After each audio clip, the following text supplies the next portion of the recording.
जिस ऋषि को गुस्सा करने के कारण नाम की प्रसिद्धि मिली, दुर्वासा ऋषि। दुर्वासा ऋषि का, और ये दुर्वासा ऋषि कौन है जानते हैं? भगवान रुद्र, भगवान शंकर।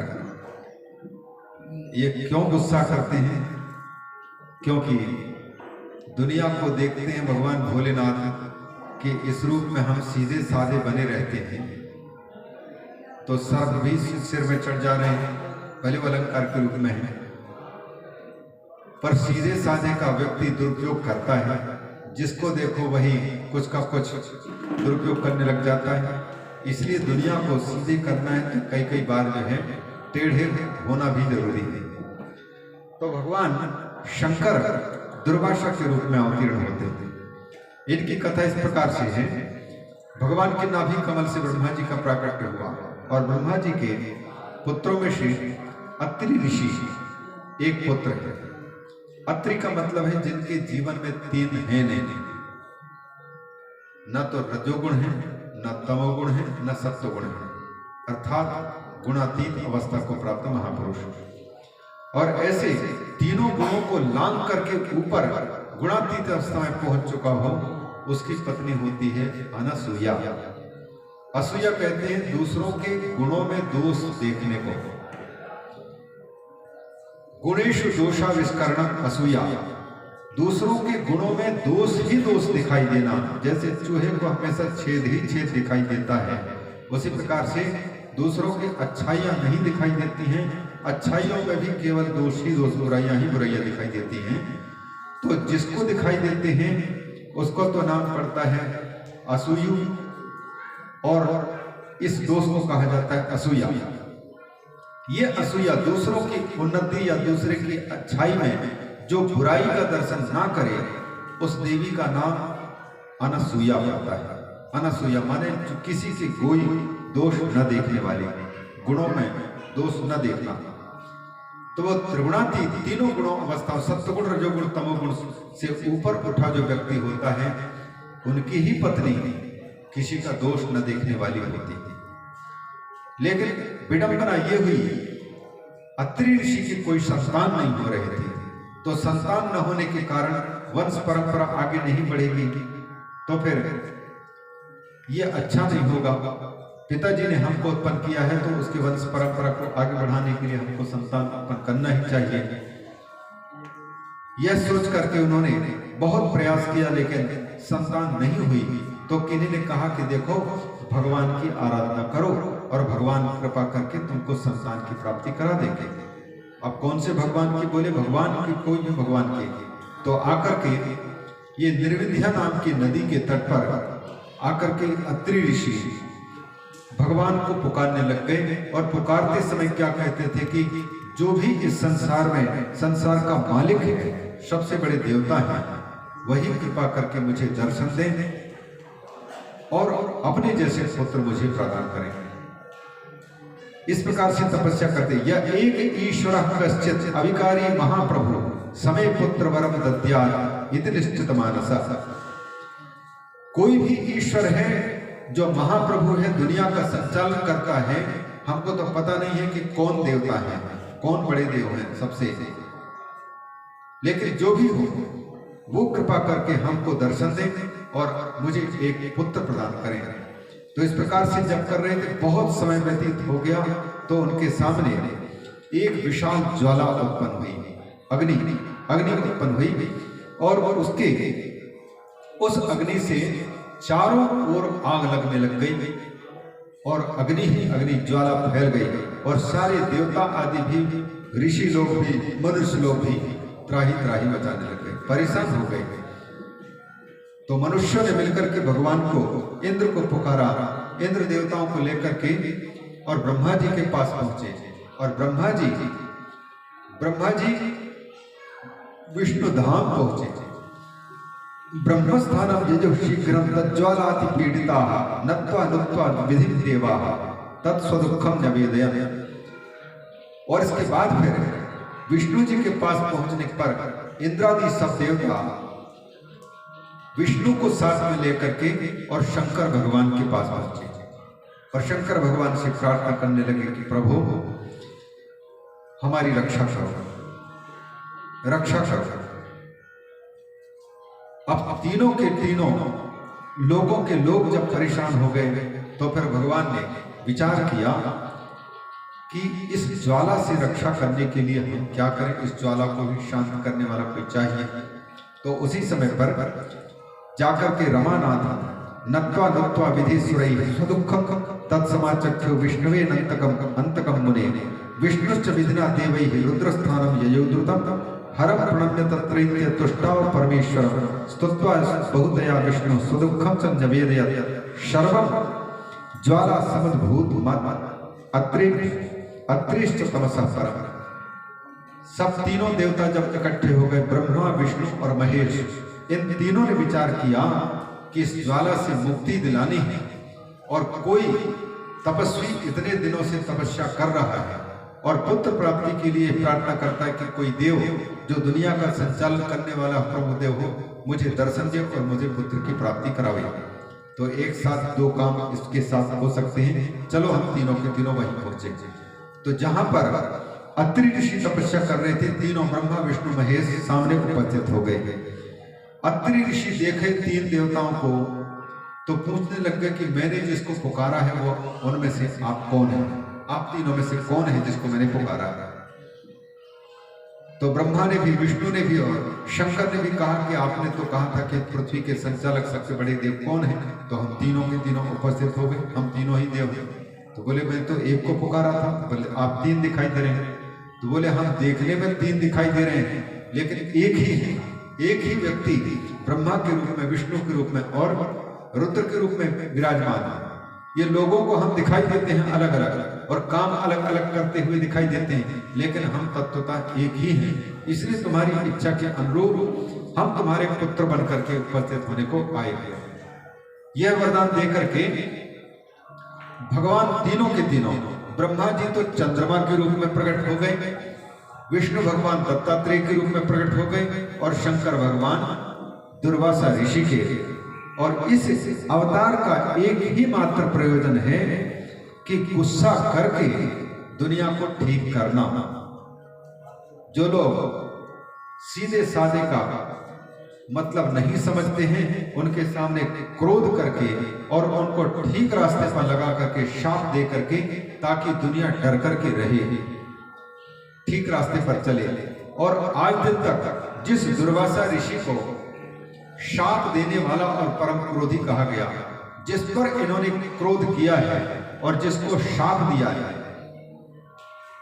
जिसको शाप लगा है, उनमें से कौन ऐसा व्यक्ति है जिसका भगवान दुर्वासा की कृपा से उद्धार नहीं हुआ। तो भगवान शंकर बिगड़े हुए लोगों को ठीक रास्ते पर लाने के लिए क्रोध का प्रदर्शन करते हुए रुद्र रूप धारण करके और शाप दे देते हैं, और शाप दे करके ये एक बहुत बड़ा अनुग्रह करते हैं। श्रृंगी ऋषि का शाप जैसे परीक्षित को लगता है, तो ये उनकी मुक्ति के लिए है। ये श्रृंगी ऋषि के शाप से उनको कोई नरक में जाना नहीं पड़ा। दुर्वासा ऋषि भी जिसको शाप देते हैं वो लोगों का उद्धार करने के लिए। तो इस प्रकार से एक तो सीधे साधे बनकर के जगत का उद्धार करते हैं और एक दुर्वासा ऋषि बनकर के जगत को क्रोध दिखा करके उनको ठीक करते हैं। बिगड़े लोगों को ठीक करने के लिए गुस्सा भी आवश्यक है, शासन का रोष भी आवश्यक है, धार्मिक व्यक्ति का भी रोष आवश्यक है। अन्यथा व्यक्ति अगर क्रोध ना करे तो फिर क्रोध ना करने के कारण माता पिता के बच्चे ज्यादा लाड़ प्यार पाकर के बिगड़ भी जाते हैं। चेले लोगों के सामने अगर गुरुजन अपना रोष ना प्रकट करें तो फिर चेले लोग भी मनमाने रास्ता अपना लेते हैं। अतः इस क्रोध को भी संतों ने योग में बदला है। जैसे अर्जुन ने विषाद को विषाद योग में बदल दिया, उसी प्रकार से दुर्वासा ऋषि ने अपने क्रोध को योग में बदल दिया और इस प्रकार से क्रोध करके उनको सही रास्ते पर लगाते हैं। ये भगवान के इस दुर्वासा अवतार में कईयों को ठीक किया है, यहाँ तक कि राम को भी ठीक किया है रामावतार में। उसी प्रकार से कृष्णावतार में कृष्ण को भी कृष्ण की पत्नी रुक्मिणी के साथ में उन्होंने अपने रथ चलाने में लगा दिया। और उस समय पर कृष्ण भगवान ने रुक्मिणी की प्यास लगने पर पांव के अंगूठे से जैसे ही धरती से जल की धारा निकाल दिए और रुक्मिणी की प्यास बुझाए। उस समय में भी ये दुर्वासा ऋषि कोपित हो उठे, तुम अपनी सिद्धि का प्रदर्शन कर रहे हो हमारे सामने, और रथ को रोक करके तुमने इनको पानी पिलाया। ऐसी कथा आती है। तो कृष्ण भगवान भी उनसे डरते हैं और राम भी डरते हैं। और राम के यहाँ की घटना का यहाँ एक बार उल्लेख करते हैं कि इस ऋषि ने ही आखिरी समय पर जब भगवान राम के लीला संवरण का काल था, एक संत का रूप धारण करके उपस्थित हुए काल, और काल ने